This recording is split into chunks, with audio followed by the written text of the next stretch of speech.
What got you there? What got you? What got you there with Shonda Laney? What got you there with Shonda Laney? What got you there with Shonda Laney? What got you there with Shonda Laney? What got you there with Shonda Laney? Dr. Tara Swart is a neuroscientist, leadership coach, award-winning author, and a medical doctor. She works with leaders all over the world to help them achieve mental resilience and peak brain performance, improving their ability to manage stress, regulate emotions, and retain information. Tara is the only top-tier leadership coach with both a PhD in neuroscience and a former medical career as a psychiatrist. Educated at Oxford University and King's College London, her role as faculty at MIT and King's College London and as a guest lecturer at Oxford SED ensures that she remains at the forefront of the leadership developments in her sector. On this episode, Sean and Tara dive deep into her new book, The Source.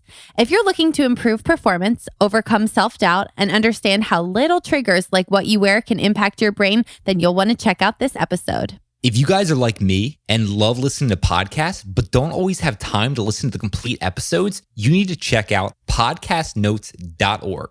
What Podcast Notes does is they take the most popular and best podcasts around and distills them down to written breakdowns of each individual episodes. They cover health and wellness, startups and entrepreneurship, leadership, innovation, and critical thinking. You can even find the breakdown of some of the What Got You There podcast episodes at podcastnotes.org. I highly recommend you guys checking them out. Making change transpire. That's the mission behind the most amazing tasting protein bar brand taking the nutrition industry by storm. That brand, they're MCT Co, and they make the most delicious, keto-friendly, all-natural collagen protein bars. If you're obsessed with the quality of food going into your body like I am, then head out and pick up these amazing bars jammed with 10 grams of collagen protein.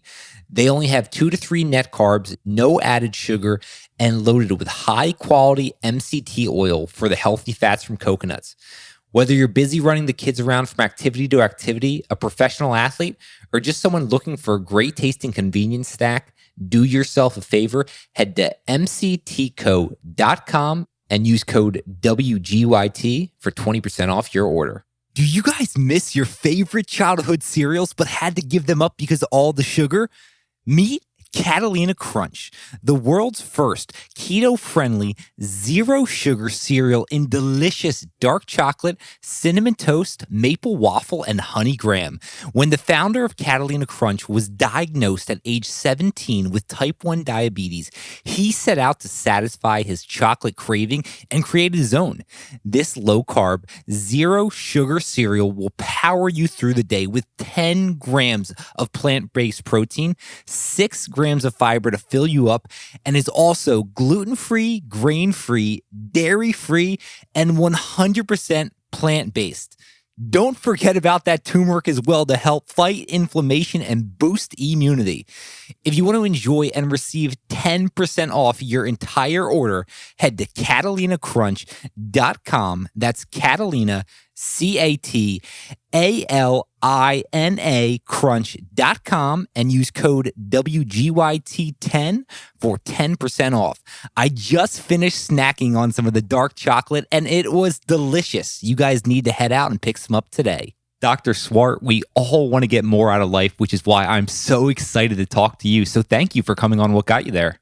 Thank you so much for having me. I'm so excited to discuss this all with you. Yeah, no, what I appreciate so much about your work is how you look at the latest cognitive science, neuroscience, and psychiatric understandings of the brain. And it's just so beneficial because then we can understand how we can make more positive changes in our lives. But I really want to know, you're all about positive change.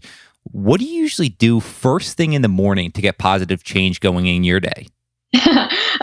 That's a really interesting one because I would say that my morning starts probably unusually late compared to the sorts of people that you usually speak to because I'm obsessed with sleep.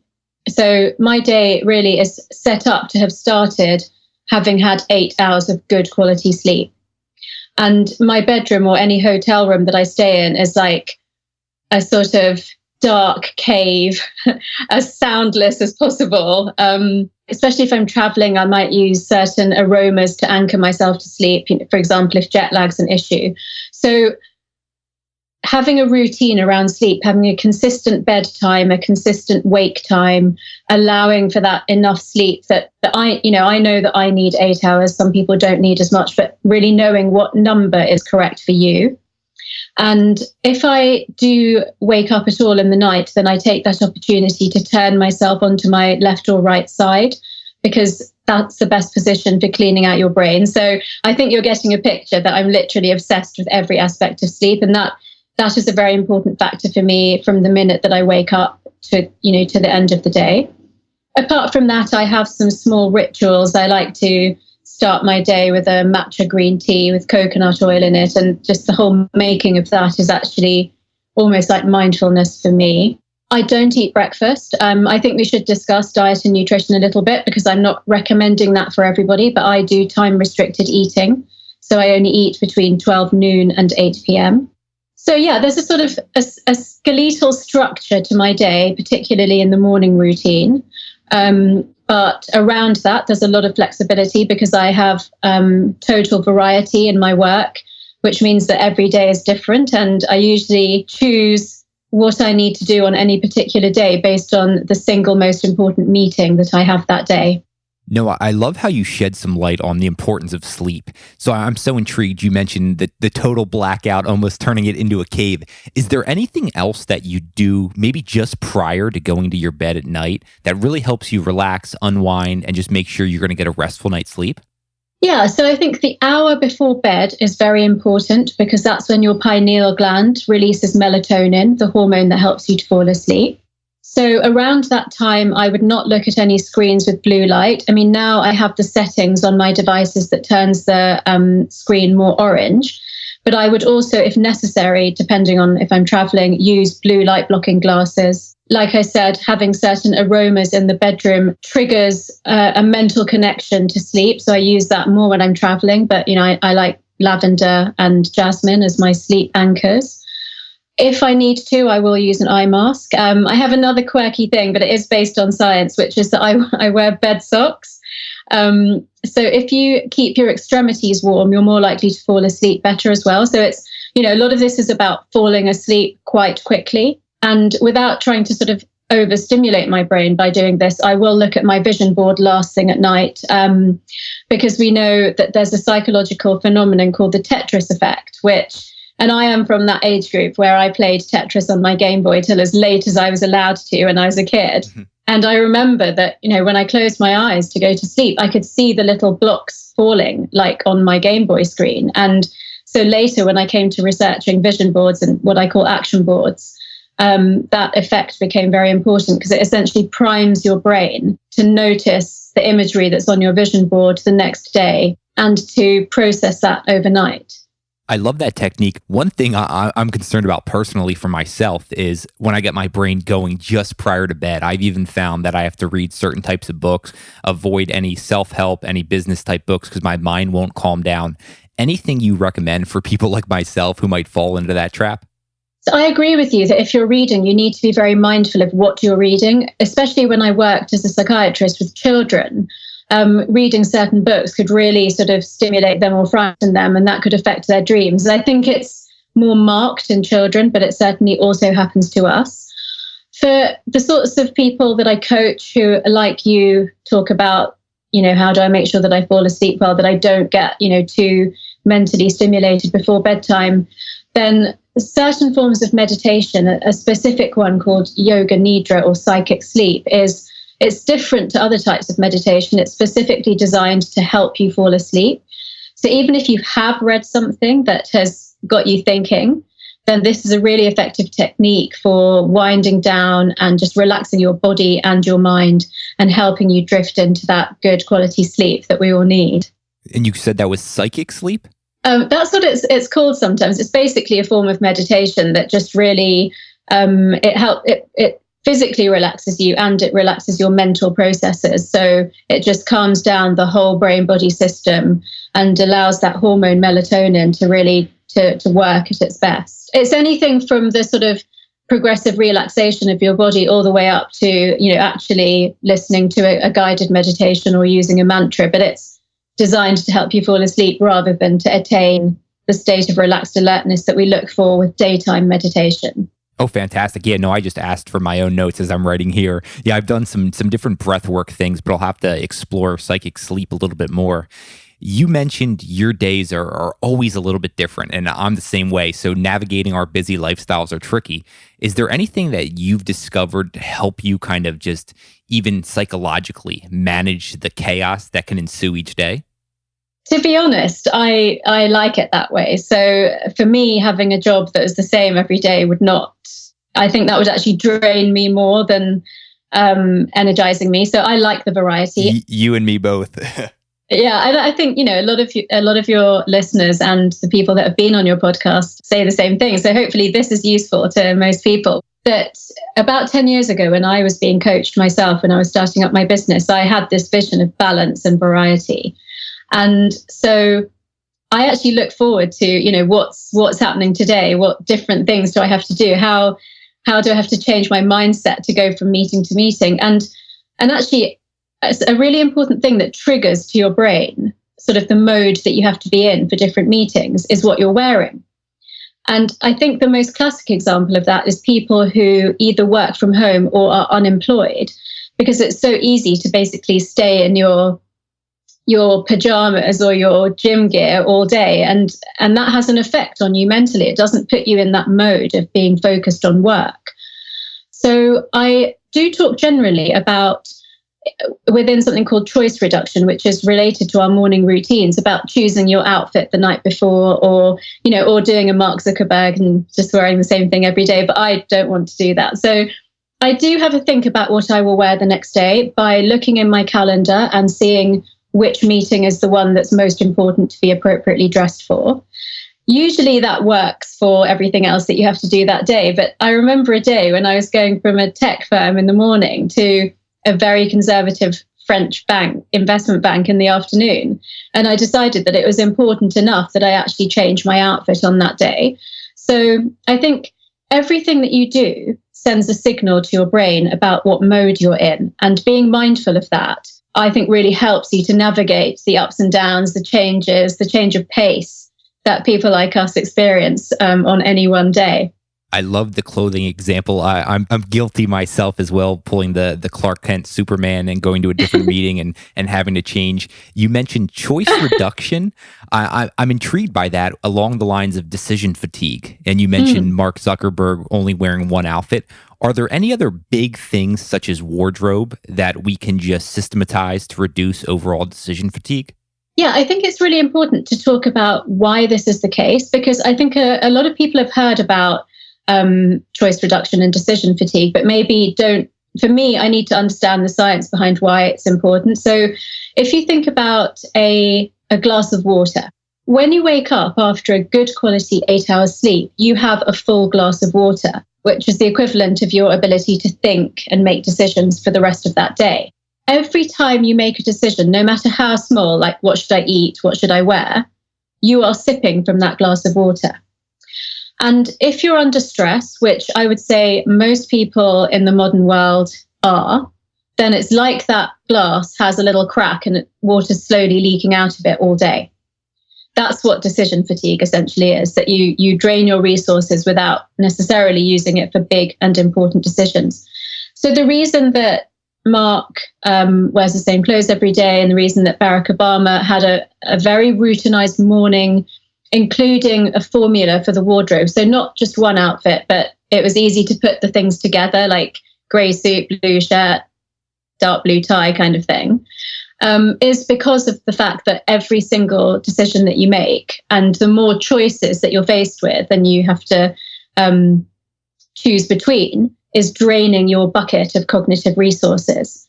And that's why choosing as many things as you can the night before, like your breakfast or your lunch and your wardrobe, but also just what I call having rituals. So, I said I enjoy this ritual of my tea. I almost feel it's a form of mindfulness, but it also means that I don't have to think first thing in the morning. That's the first thing that I do.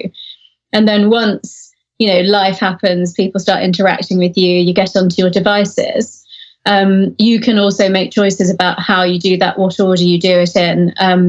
I know that a lot of the people you speak to speak about doing their aerobic exercise before they look at any of their devices, so that, that's done, and you haven't had to think about the 100 emails that are waiting for you when you wake up. So yeah, I would say food and wardrobe choices are probably the two big ones in that. If you're a working parent, then obviously you're making choices and decisions for other little people as well. So again, trying to do that the night before, maybe having a plan for the week so that it's just much more automated than it would be if you actually lived in chaos. So having said I love the balance and variety of my work, I definitely don't live in chaos in terms of the small things that I control to set myself up for the day. No, I love the example of the water. It paints such a clear picture for everyone, because I think a lot of people don't understand the impact of all of those micro decisions throughout the day. You hit on food and hydration a little while ago. I would love diving into that just a little bit deeper right now. Are there some key things? I know you've done a lot of research into this that just help improve our overall well-being. Yeah, absolutely. I mean, the brain, which from my point of view is, it's the center of well-being, it's the center of our decision making, it's the center of how we manage stress, is essentially a tiny percentage of our body weight. It's maybe 4 or 5 pounds, but it uses up 20 to 30% of the breakdown products of what we eat. So, and I still think that many people wake up in the morning and think, okay, I want to stay in shape, I want to build my muscles, I may be training for a marathon, and make a lot of food choices based around that. I still find with my, coaching clients who are obviously very successful and well-educated and knowledgeable, that there are hardly any people saying, what should I eat today to make the best decisions? What should I eat to be the best manager or leader? What should I eat to be the best father or husband? So once you put the brain first in terms of your diet, it actually makes those choices quite easy in a way. So there are the general things about eating nutrition-dense food. From the brain point of view, despite what I said earlier, the foundational advice is to eat regularly, because your brain is very energy hungry and it can't store energy for later. So there's that 2-hour window around the time of eating and digestion when your brain has a really ready supply of glucose, which is what all of our diet is broken down into. Within that, I suggest that people try to eat as many brain-friendly foods as possible in any day or week. So that's the good fats with the oily fish like salmon and mackerel, all the really good fat oils like olive oil, avocado oil, coconut oil. Avocado itself is like the ultimate brain food. Nuts and seeds, leafy greens, eggs, they're all high in certain nutrients that the brain really thrives on. I think I mentioned that I put a spoonful of coconut oil into my tea first thing in the morning. So we know that the medium chain triglycerides in coconut oil are taken up readily as fuel by the brain. So that's a really good thing to do before an important meeting, although I don't carry the coconut oil around with me, so I just take it first thing every morning. Also, hydration. What I say about this is you'd never drive your car to work without filling up the tank, without checking the oil and the water. But so many people go to work not having drunk any water, having grabbed a coffee, maybe skipped breakfast unintentionally, or had a very carbohydrate heavy breakfast. So essentially we treat our biggest assets, our brains, less well than we treat our cars. And again, if you put brain first, then I think you look at that quite differently. Having set those as the foundations, if you are sleeping well, eating healthily, not sedentary, then you can look at some tweaks that really boost your brain power when you have the bandwidth. This is not to be recommended when you're under a lot of stress or traveling a lot. If you've got those foundational factors right, then things like time-restricted eating or intermittent fasting can be really an additional boost for many people. Obviously, this excludes people with diabetes or other medical causes of not wanting to disrupt your diet like that. But the simplest thing to do is pretty much what I do, which is time-restricted eating. So I do 12 noon till 8 p.m. Even doing 8 a.m. to 8 p.m. means you're essentially fasting for 12 hours overnight. If you wanted to take it further than that, then fasting down to 500 calories for women or 600 calories for men on 2 non-consecutive days of the week also has brain benefits. And then a 24-hour water fast once a month actually has longevity benefits as well. So there's a whole range of things there which really need to be a bit more personalized than we can go into, but they're really, really interesting areas to look into. Yeah, interesting for sure. There's a lot of things you just hit on I'm incredibly intrigued by. One thing I really appreciate, though, is how you framed the question when thinking about diet and what should I eat to make the best decisions. And I think when people approach it that way, it is so much clearer to understand what you're putting into your body. So I really enjoy that. You mentioned MCT oils. The listeners of the show know 2 of the businesses I'm involved with. That's the core ingredient we use both in coffee and in nutrition. So that's close to my heart as well. One thing I'm also interested in is just your ability to learn and develop. And you have an MD, a PhD, you're a neuroscientist, a psychiatrist, and a senior lecturer. So let's dive a little bit into your origin story. I mean, what inspired you to study neuroscience and psychiatry? That sounds so insane when you put it all together like that. I'm like preparing for this and I'm like, oh my gosh, you could be single-handedly the most impressive person we've had on with this background. So I'm just so intrigued by what started all this for you. Oh my God, Sean, thank you. So I think it's a story that does have some points that are really relevant for everyone. But part of it was, not by design. So basically, it's a long backstory. I was the first child of first-generation immigrants to the UK from India. And so I had a lot of expectation on me academically and particularly to become a doctor.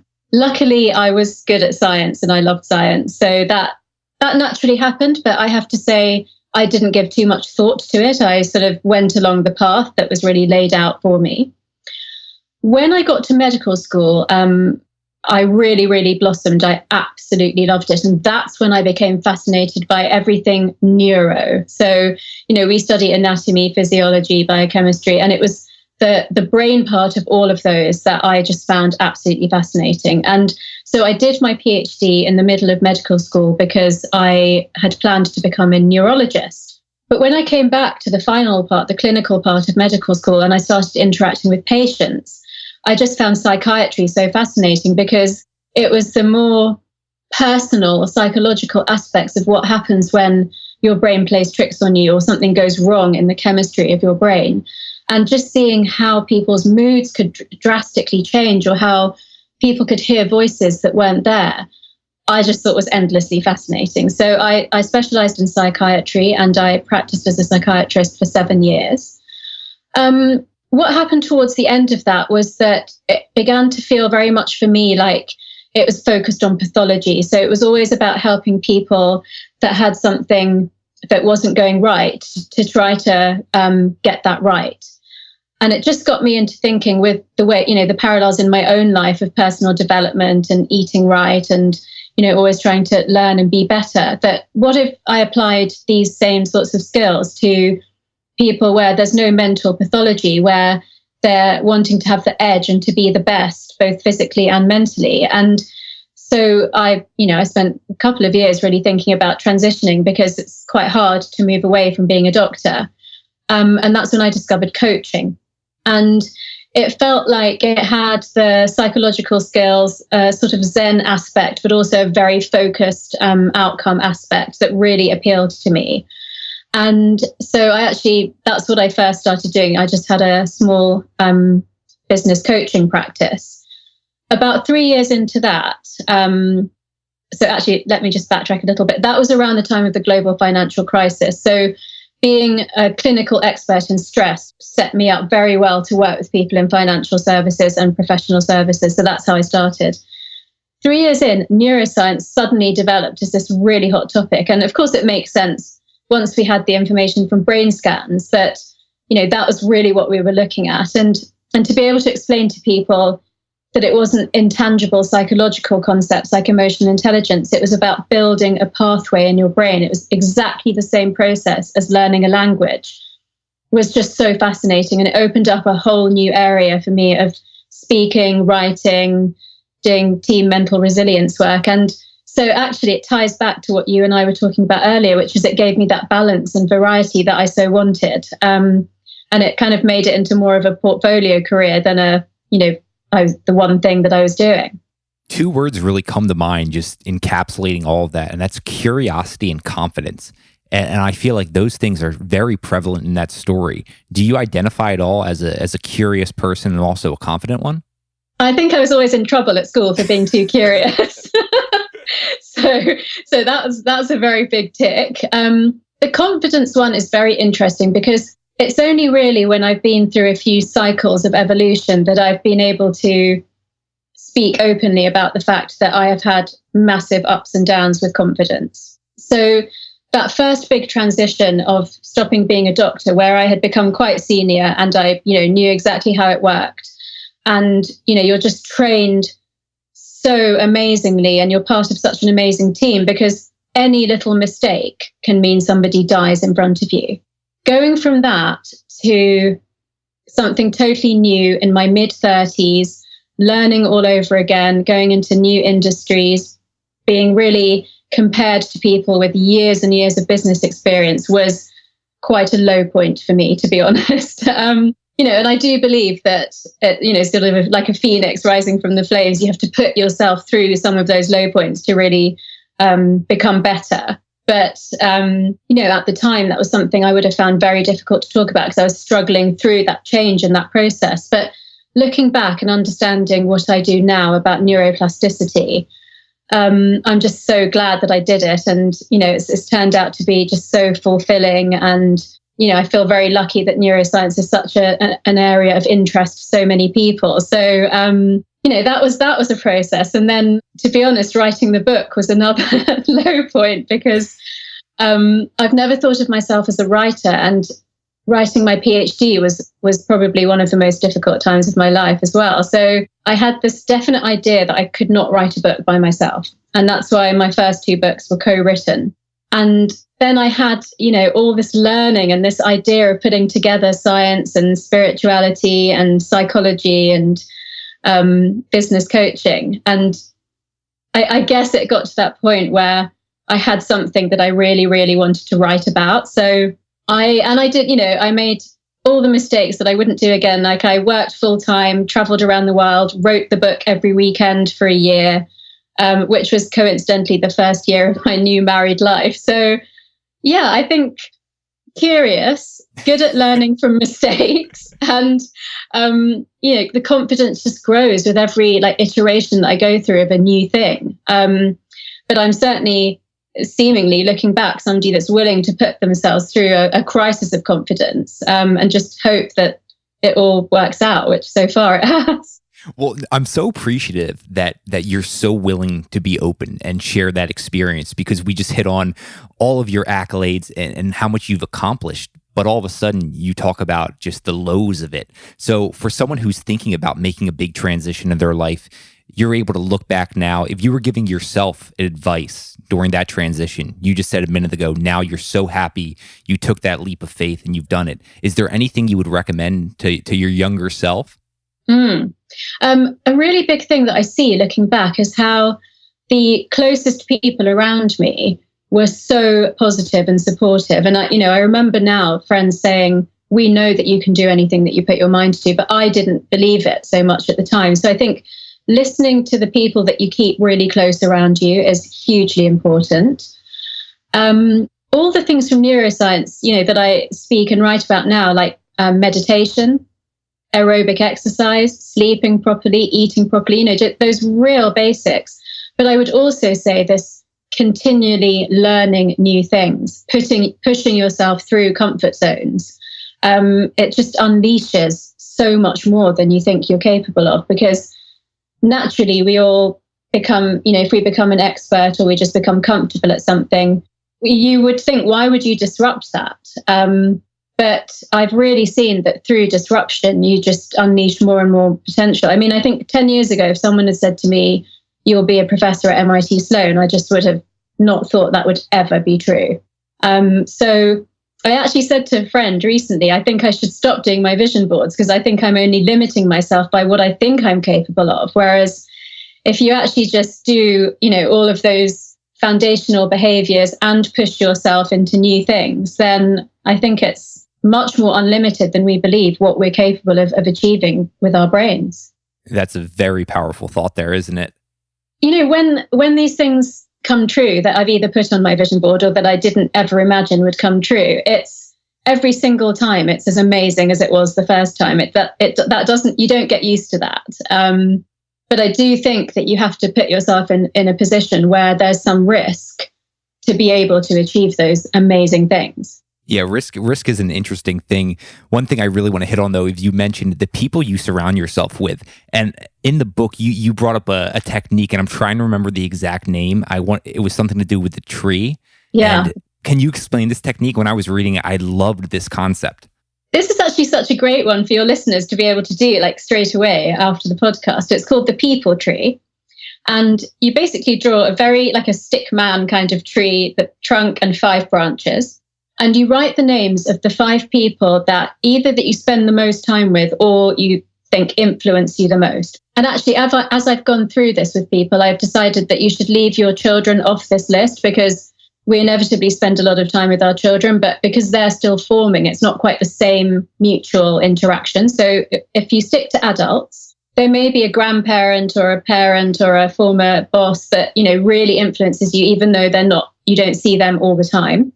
So pick the top 5 people that you think influence you the most or you spend the most time with, and then draw 5 more branches off those 5 branches and write down the 5 top words that come to your mind when you think of those people. Now, they don't all have to be good because, there may be somebody that you really admire, but there's something about them being late or their impatience that irritates you, but it's there and it's obviously something that influences you.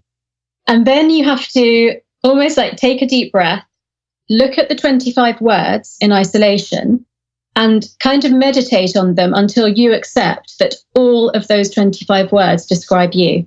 So there's a lot of evidence from psychology and neuroscience around emotional contagion that says we're basically the sum of the people that we spend the most time with. And there are studies that show that if you have a friend that gets divorced, then your percentage likelihood of getting divorced in the following year is higher.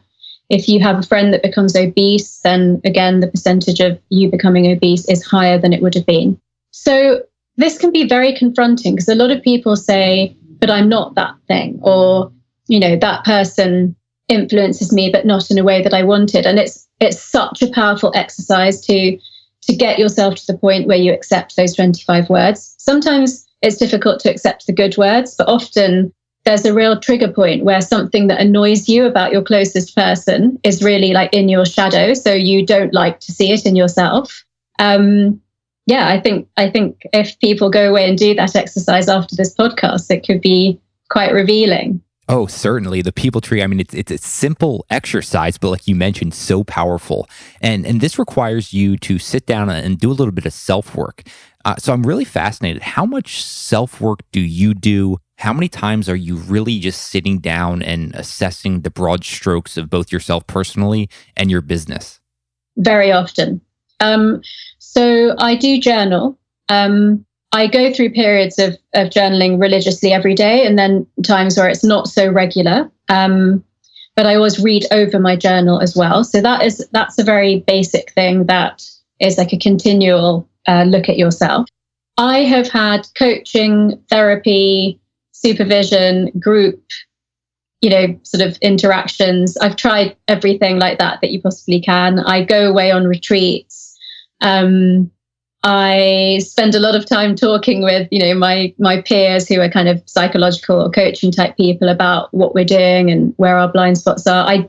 All the exercises that I've written into my book, I have done and used myself to, achieve everything that I've wanted to. And I have a little sort of bedtime ritual, which is that last thing at night, before we go to sleep, my husband and I always talk about, what's on our minds, what's happening for both of us at work. We give each other advice. So, yeah, I would say it's probably quite annoying living with me because obviously I'm constantly commenting on what everybody's eating and what time they're going to bed and, sort of the rights and wrongs of what they're doing at work. But yeah, for me, That's very much part of my life. I don't know if it's because I've studied it that it's become part of my life, or if I was attracted to those subjects in the first place, but they're inseparable for me. So that's a huge part of who I am as a person, not just what I do. Oh, I'm really fascinated by that, because I think one of my flaws as a person is I'm hardest on those I love the most. And the amount of research I do, these types of conversations I have, I'm always so fascinated, and I have a tough time balancing that out. Is there anything you think I could be doing better to help kind of not bring that approach into my personal life as much? Well, that's an interesting one, because I tend to think that we are most critical of ourselves. And of course, I'm sure that you're the same as me, and you're telling people to do things that you're not always doing yourself. So that's a good place to start. Am I doing all these things all the time as well? I've also had to manage that, because it is very easy to just look like you're just constantly being critical, when how I've reframed that for myself is that it's about neuroplasticity. This is an amazing gift that we've been given by scanning technologies about how much our brain changes if we choose it to, and how much it changes without us knowing if we're not careful what we expose it to. So I think of it as the gift of neuroplasticity, but you do have to be open to people saying things back to you if you're going to be saying things to your nearest and dearest about what they're doing or not doing. So, it's kind of just putting yourself in that other person's brain and imagining what it's like to be given that feedback, and just being very sure that you would be willing to take it yourself. So I think, a little bit of hypocrisy on my behalf is that I love to give neuroplasticity gifts. So, my husband gets French lessons and tango lessons for all of his birthdays and Christmas. But, when it comes to me, I definitely, write a list for Father Christmas. I'm very clear on what I want. No, thank you for diving a little bit deeper there. And something you brought up a few minutes ago that actually kind of gave me chills is you mentioned your lack of confidence in writing the books by yourself originally. And this is the first one you haven't co-written. So I'm holding the book right now, The Source, The Secrets of the Universe, The Science of the Brain, and just your name is on it. So what does that feel like? It's really incredible. I mean, because it's an actual product, and I've seen it and felt it, and I know that people are reading it. I can't believe it. I think sometimes I forget, and then I have to remember again that I wrote this book, and it's out there with my name on it. And I don't know if you know, but it's had 35 translations so far. So I get to see all these different covers, and I get to see my name in these languages that I can't even read. And it really has become a thing of its own. It's become bigger than I could ever have imagined. And I mean, I think of it as my life's work, and I'm just extremely grateful when people like you say that they love it. And I'm excited to see what else happens with it. Yeah, no, a bestseller in the UK, and then it's launching in the US on October 15th. So this episode will be coming out right around then, so you guys can pre-order it. One thing I'm so intrigued by for myself personally is I always know how much I enjoyed a book by how many things are underlined, how much is written in the columns, and there's so many actionable takeaways. So I really do enjoy the book. But let's talk a little bit just about the culmination and what led you to write this, because it's a difficult task, like you mentioned. So then how was this idea so prevalent that you had to put this down and spend all of that time writing the book? Funnily enough, now that people have reached out to me from my past and said, do you remember telling us about your idea for this book? And I genuinely don't remember, but I think it was a thought process that was going on for a very long time as I put together the dichotomies in my own life of, sort of studying hard science, but also having these quite spiritual practices in the background. So again, I don't know if it's a story that people can really take that much from, because it seems like a bit of a coincidence, but I got this amazing residency at a 5-star hotel in London. So they always had an artist in residence, and they were looking for something different. And somebody suggested a neuroscientist in residence. And at first, people said, that's really strange. Why would a hotel have a neuroscientist? But if you think about what we've just spoken about, sleep, what you eat, what you drink, exercise, mindfulness, those things are really relevant to hotels. So that residency got a lot of press in the UK and was very successful. And then I was approached by Penguin Books in the UK. And they had obviously done their research, because they said, we've had books on sleep, on exercise, on diet, and we think that you as a neuroscientist can write one that brings all of those things together. And there suddenly was my chance to say this, thing that I'd kept inside for so long. So I said, I could do that book, but I have this other idea, which is basically about the science behind vision boards and the laws of attraction, and essentially how amazing your brain is. And if you knew that, what you could do with it. And later at my book launch party in the UK, the MD of the publishing department that I was with said I could have got the contract and the pen out right there and then. So, I think it's just one of those things that's so timely right now. If you think about what's going on in the world, in the US, in the UK, everywhere in the world, I think that both science and spirituality may hold answers for people who are feeling very lost. And as I was writing it, even though it was hard, I realized that it was very, very timely, and that this hard work was absolutely going to be worth it, and just make something that was there for people at a time that it was really needed. So it just came together in a beautiful way. I couldn't have planned it, I don't think. But yes, it was an idea that certainly was developing in my mind for a very, very long time. Well, it's funny you mentioned you don't know how much can be taken away from your story, but one thing you almost glossed over pretty quickly is the amount of time that was required to write this. And you said you were doing it on weekends as you're traveling the world. So what was your actual process like for writing the book? Okay, so that's an interesting question, given that we talked about chaos and risk before, because for that, I had to be so disciplined. And once I got the contract and I knew that I was going to be doing it, I had to speak with my team and say, I'm going to be blocking out Fridays and then writing Friday, Saturday, Sunday. And you actually cannot put anything into my calendar on those Fridays, because, usually a call was squeezed in, or, an urgent meeting. They might say, can we use that spare time? And I had to be really upfront and say that time is sacred. So then we actually have a slightly strange arrangement at home, which is that we live in London during the week, but we live in the countryside at the weekend. So the whole family was restructured so that we would leave London on a Thursday night. We would all be in the country Friday, Saturday, Sunday. I would write all day, every day. I mean, I love cooking. As you know, I'm really into healthy eating for me and my family, but I think we ate like the most pre-prepared meals that I've ever eaten in my life during that year.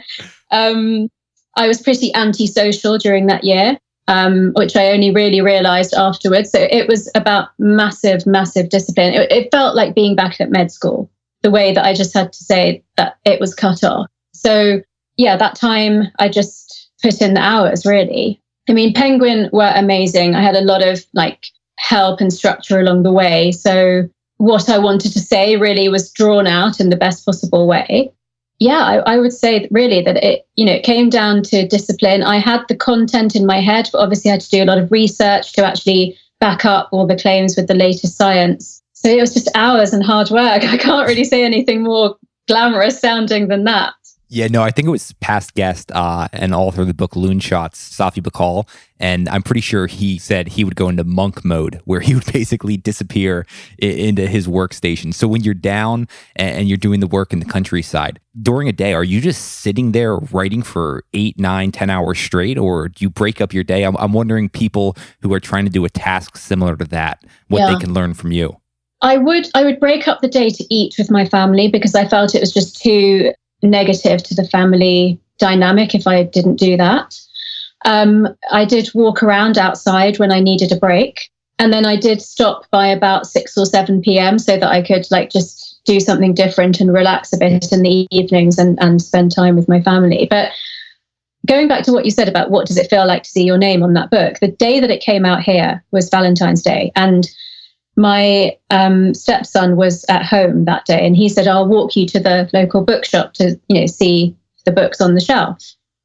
And so we went there together, and it was on the top shelf. So he's 6'4", so he reached the book down for me, took a photo of me. And then he looked at me and said, all that hard work, and now it's in the shops.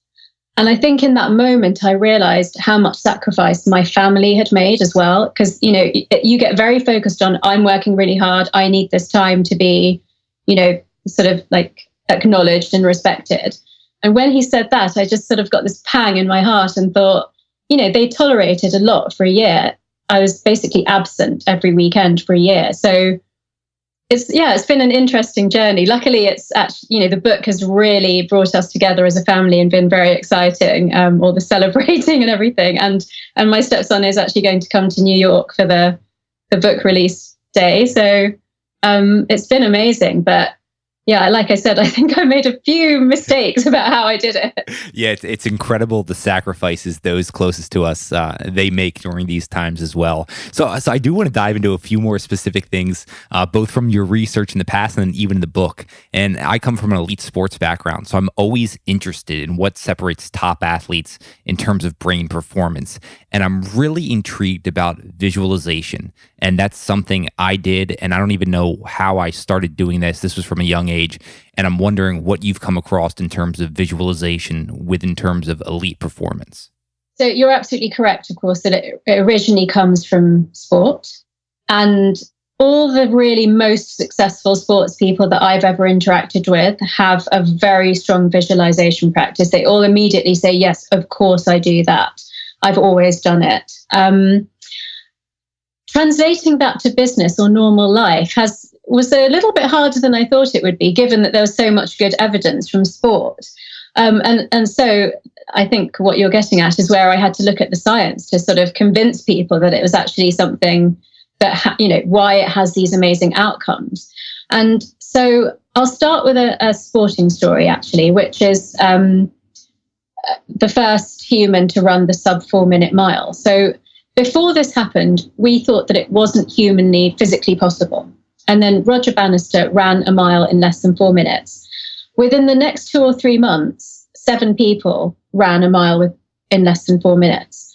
And that is the start of visualization, because that's the part where just because you know that something is possible, you feel that you can achieve it. And indeed, you physically can achieve something that was, deemed impossible previously. If you move on from that and think about any kind of race, we'll start with sports, but then we can move this into the personal, as a personal analogy. Any event, high stakes meeting, speaking engagement, if you visualize the entire race, let's call it, from beginning to end, going successfully, and you repeat that in your mind, then when you actually come to the event, to your brain, it's not as threatening as a completely new event. So that's the second part of it, that novelty is threatening to the brain. And the more that you can present to your brain that this is something you've at least partially experienced before, your stress responses will reduce. Now, we need a certain amount of stress hormones like adrenaline and cortisol to help us to reach our peak physical and mental performance. But if you have too much, it actually works against us. So that's an important part of just visualizing a place that you might be in or the people that you might be with. Further to that, there are some studies in my book that show that, for example, weightlifters who lifted certain weights for 8 weeks showed a X percentage increase in their muscle mass.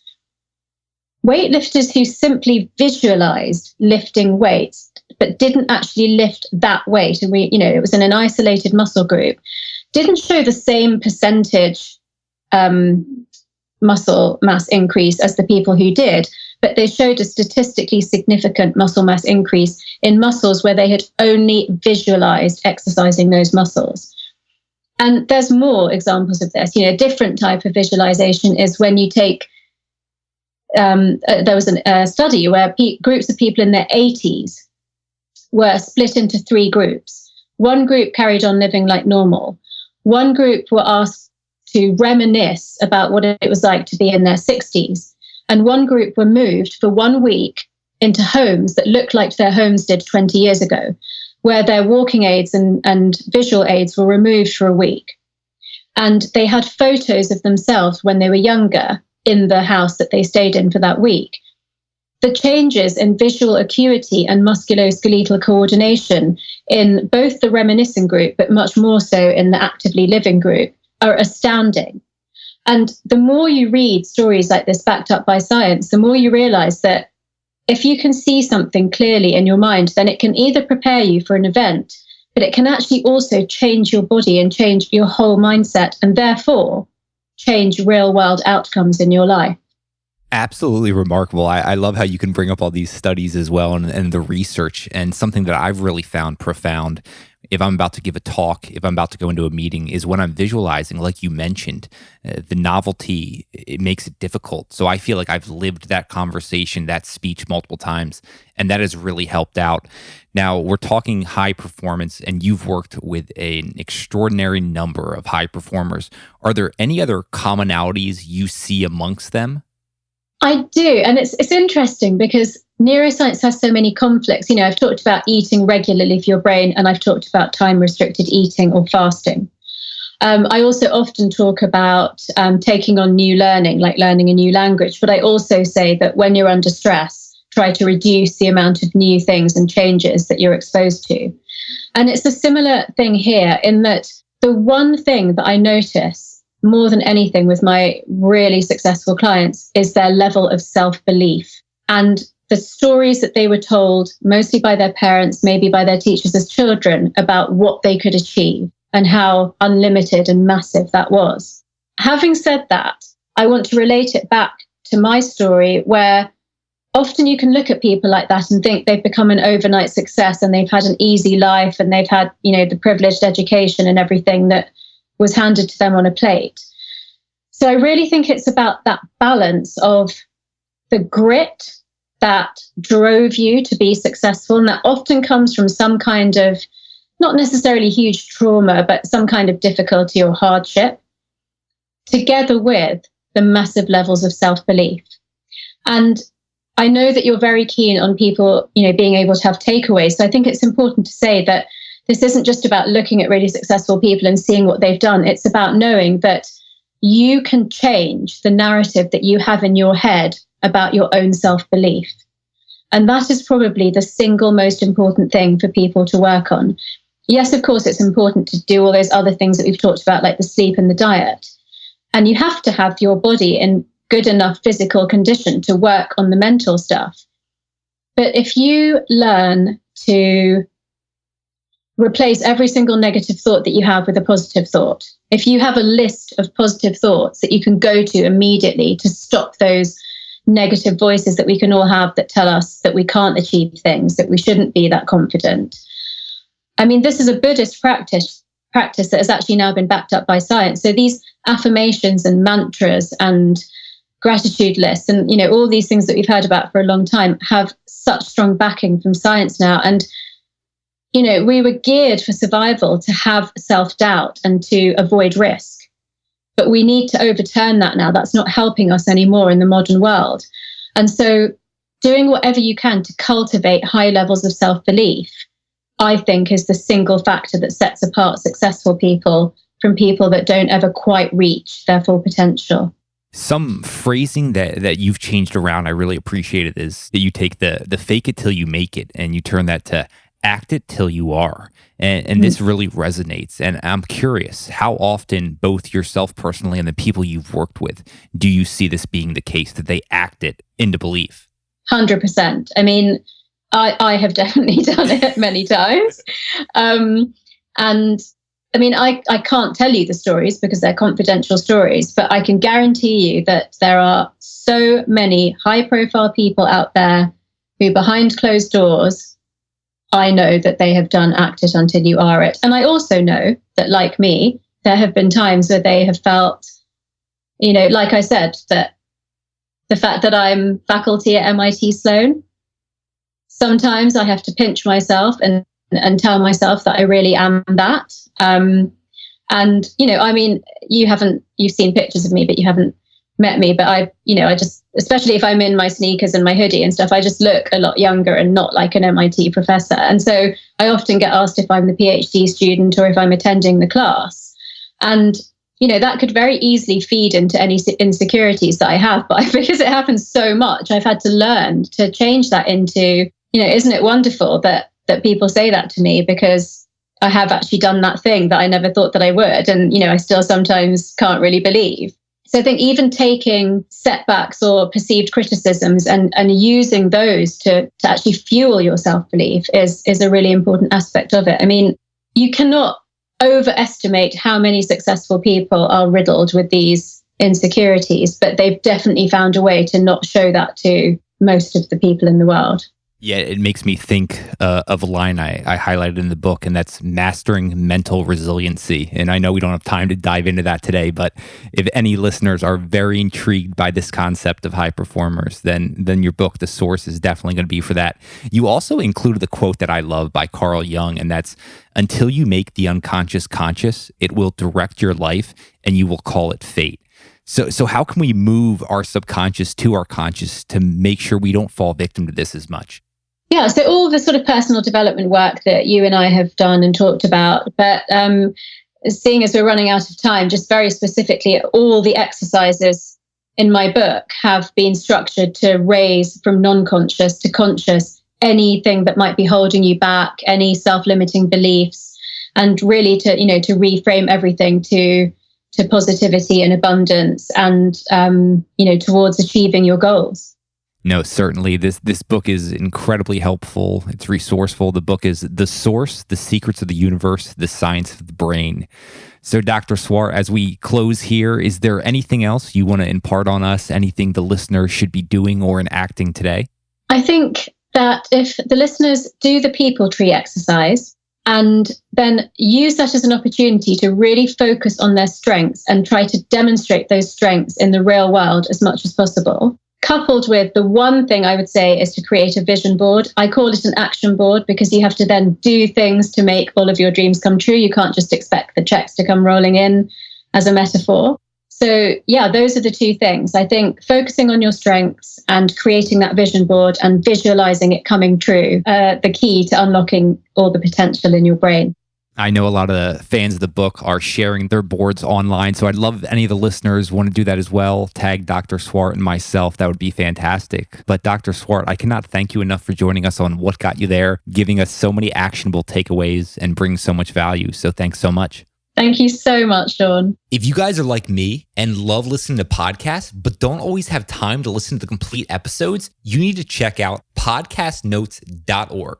What Podcast Notes does is they take the most popular and best podcasts around and distills them down to written breakdowns of each individual episodes. They cover health and wellness, startups and entrepreneurship, leadership, innovation, and critical thinking. You can even find the breakdown of some of the What Got You There podcast episodes at podcastnotes.org. I highly recommend you guys checking them out. You guys made it to the end of another episode of What Got You There. I hope you guys enjoyed it. I really do appreciate you taking the time to listen all the way through. If you found value in this, the best way you can support the show is giving us a review, rating it, sharing it with your friends, and also sharing on social. I can't tell you how much I appreciate it. Looking forward to you guys listening to another episode. Making change transpire. That's the mission behind the most amazing tasting protein bar brand taking the nutrition industry by storm. That brand, they're MCT Co, and they make the most delicious, keto-friendly, all-natural collagen protein bars. If you're obsessed with the quality of food going into your body like I am, then head out and pick up these amazing bars jammed with 10 grams of collagen protein. They only have 2 to 3 net carbs, no added sugar, and loaded with high-quality MCT oil for the healthy fats from coconuts. Whether you're busy running the kids around from activity to activity, a professional athlete, or just someone looking for a great-tasting convenience snack, do yourself a favor, head to mctco.com and use code WGYT for 20% off your order. Do you guys miss your favorite childhood cereals but had to give them up because of all the sugar? Meet Catalina Crunch, the world's first keto-friendly, zero-sugar cereal in delicious dark chocolate, cinnamon toast, maple waffle, and honey graham. When the founder of Catalina Crunch was diagnosed at age 17 with type 1 diabetes, he set out to satisfy his chocolate craving and created his own. This low-carb, zero-sugar cereal will power you through the day with 10 grams of plant-based protein, 6 grams grams of fiber to fill you up and is also gluten-free, grain-free, dairy-free, and 100% plant-based. Don't forget about that turmeric as well to help fight inflammation and boost immunity. If you want to enjoy and receive 10% off your entire order, head to CatalinaCrunch.com. That's Catalina, Catalina Crunch.com and use code WGYT10 for 10% off. I just finished snacking on some of the dark chocolate and it was delicious. You guys need to head out and pick some up today. If you guys enjoyed the smooth sounds of today's episode, then you can thank Brian Lapries, our sound engineer. And if you enjoyed the intro song, check out Justin Great, the man behind it. I can't thank you guys enough for listening. Looking forward to you tuning in next time. What got you there with Sean Delaney? What got you there with Sean Delaney? What got you there with Sean Delaney? What got you there with got you?